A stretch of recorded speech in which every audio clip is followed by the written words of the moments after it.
આપણે એક એવી સમસ્યા વિશે વાત કરીશું જે ગરમીના વાતાવરણમાં અને આ જે બપોરના સમયમાં જે થતી જ હોય છે, કોમન સમસ્યા છે. એમનું નામ છે લૂ લાગવી. લૂ લાગવી એટલે સનસ્ટ્રોક. સનસ્ટ્રોક ક્યારે થાય છે તમને? જ્યારે તમે ગરમીના વાતાવરણમાં અત્યારે કોઈ કામ અર્થે બહાર જવાનું થાય, તમારે કોઈ પ્રવાસ કરો કે પછી કોઈ તમારા ધંધાકીય કામ હોય, કોઈ શોપિંગ હોય, એટલે કોઈ બી એવું કામ હોય કે જેનાથી તમારે બહાર તાપમાં ખુલ્લામાં ફરવા જવાનું થાય, તો તમને લૂ લાગવાના ચાન્સીસ સૌથી વધારે હોય છે. હવે લૂ લાગવાના કયા કયા લક્ષણો હોઈ શકે છે?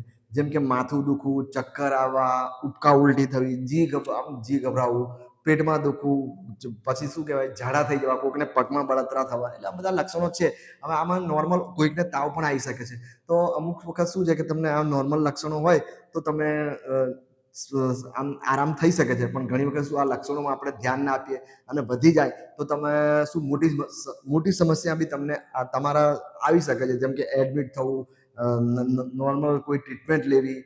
એટલે આ બધું શું છે કે જો આ બધા થવાના કારણો અને એનાથી બચવા માટે આપણે શું કરવું જોઈએ એના વિશે આપણે વાત કરીશું આજે આ વિડીયોમાં. તો કે પહેલું તો તમને એ ખબર હોવી જોઈએ કે અત્યારે જે ઉનાળાના છેલ્લા સમયમાં ફૂલ ગરમી પડતી હોય છે.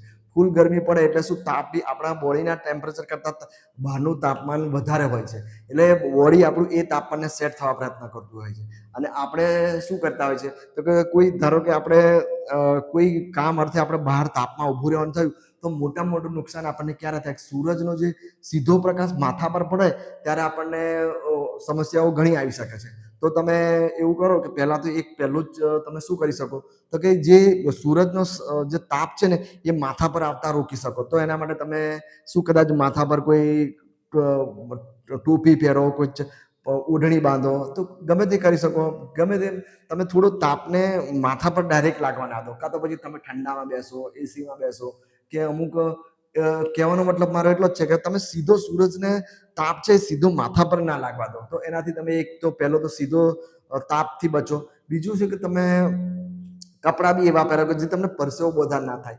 હવે બધાને ખબર તો પડી ગઈ કે ભાઈ આપણા આ પરસેવામાં શું થાય છે, આજે સવારનો જે 11 થી 4 ના સમયમાં બધાને ખબર હોવી જ જોઈએ કે પરસેવો વધારે થઈ જાય. આપણા શરીરમાં પરસેવો વધારે થાય એટલે શું છે કે પરસેવાને કારણે આપણા શરીરમાંથી પાણીની માત્રા ઓછી થઈ જાય, અને પાણીની માત્રા ઓછી થાય એટલે સ્વાભાવિક છે કે તમને અમુક પ્રોબ્લેમ આવવાના જ છે. તો આપણે એ બધી પ્રોબ્લેમ આવે શું કામ? આપણા શરીરમાં એ પ્રોબ્લેમ આવે જ નહીં એના માટે તૈયારી રાખવી જોઈએ. તો કે પહેલી તો તૈયારી તો શું રાખવી જોઈએ કે તમને સિમ્પલ એટલી ખબર હોવી જ જોઈએ કે ભાઈ સમય જે 11 થી 4 નો સમય છે એ સમયમાં જો આપણે અમુક જે આપણી તરસ લાગી હોય કે ના લાગી હોય, થોડું પાણી વધારે પીવું જોઈએ. પાણી વધારે પીવું જોઈએ એટલે કે આ સમયમાં આપણે એટલીસ્ટ આમ જનરલી લોકો આપણે શું કરતા હોય છે, પાણી ઓછું પીતા હોય છે. પણ જે લોકો પાણી 5 થી 6 ગ્લાસ પી નાખો તમે આ સમય દરમિયાન, તો તમને અમુક ઘણા જે પ્રોબ્લેમ છે સૂરજના ને જે ગરમીના, એ તમે એનાથી તમે બચી શકો છો. તો તમને એટલી ખબર હોવી જોઈએ કે તમે પાણી વધારે પીવો. હવે એ બી આપણને અંદાજ આવી ગયો કે ભાઈ આ પરસેવો થાય છે એમાં પાણી તો ઓછું થાય છે. આપણા શરીરમાં પાણીનું કેટલું મહત્વ છે કે શરીર જ પાણીનું બનેલું હોય છે. દરેક કોષોને પાણીની જરૂર હોય છે. એટલે તમે એ યાદ રાખો કે પાણી થોડું વધારે પીવાનું રાખો. બીજો નિયમ શું છે તમને ખબર હોવી જોઈએ કે પરસેવો થાય છે એટલે પોષક તત્વો આપણા શરીરમાંથી ઓછા થાય. હવે પોષક તત્વો એટલે બધા એ તો હવે મેડિકલ જે ફિલ્ડમાં એને જ ખબર પડે, સોડિયમ, પોટેશિયમ, એટલે એ બધું આપણને નહીં ખબર પડે. તો આપણે એવું વિચારીએ કે ભાઈ પોષક તત્વો ઓછા થતા હોય તો આપણે શું છે, થોડી જો આપણી પરિસ્થિતિ સારી હોય તો આપણે શું છે કે એ સમયમાં તમે કદાચ લીંબુ શરબત પી શકો છો. લીંબુ શરબતમાં શું છે કે આ લોકો આપણે મીઠું નાખે ને આ બધું નાખે એટલે આપણે થોડાક પોષક તત્વો આપણામાં આવી શકે છે. તમારી પાસે થોડું ORS હોય તો તમે ORS બી લઈ શકો છો.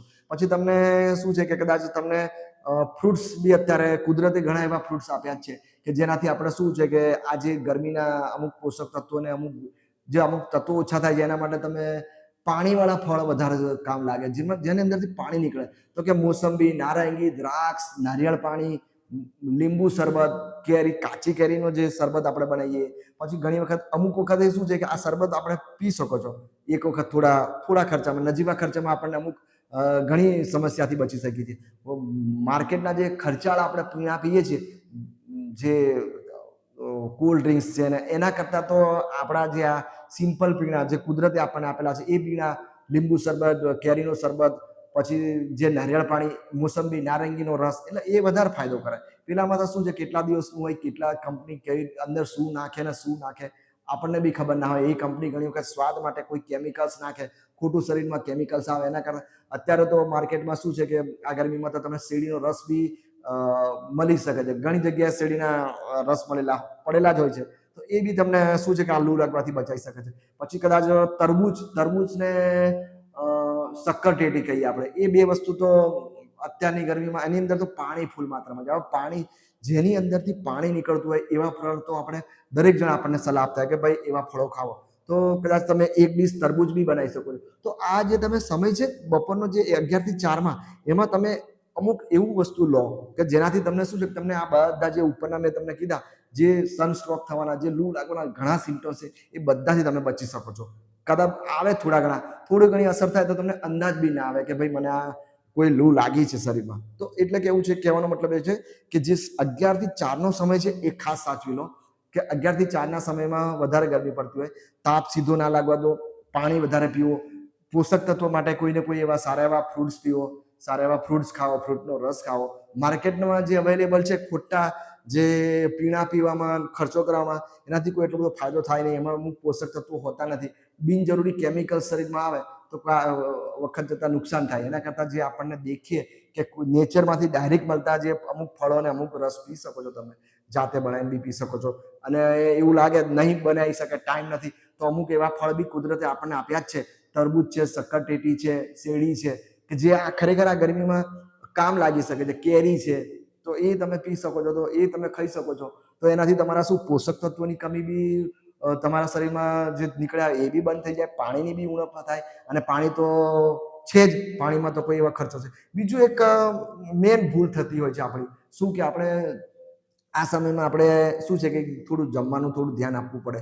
જમવામાં શું છે કે થોડું હલકું જમવાનું રાખવું જોઈએ. કેમ કે પાચન તંત્ર બી, જો મેન વસ્તુ પાચન તંત્ર બી એવું છે કે જો તમારું પાચન તંત્ર ડિસ્ટર્બ થશે ને તો બી તમને ઘણા સમસ્યાઓ તમારા શરીરમાં આવી શકે છે. તો કેમ આપણે આવા સમયે ક્યાંક બહાર ગયા હોય અથવા કોઈ એવા તાપમાં કામ કરવાનું, તો શું કામ આપણે એટલું વધારે પડતું ઓવર ઇટિંગ કરીએ.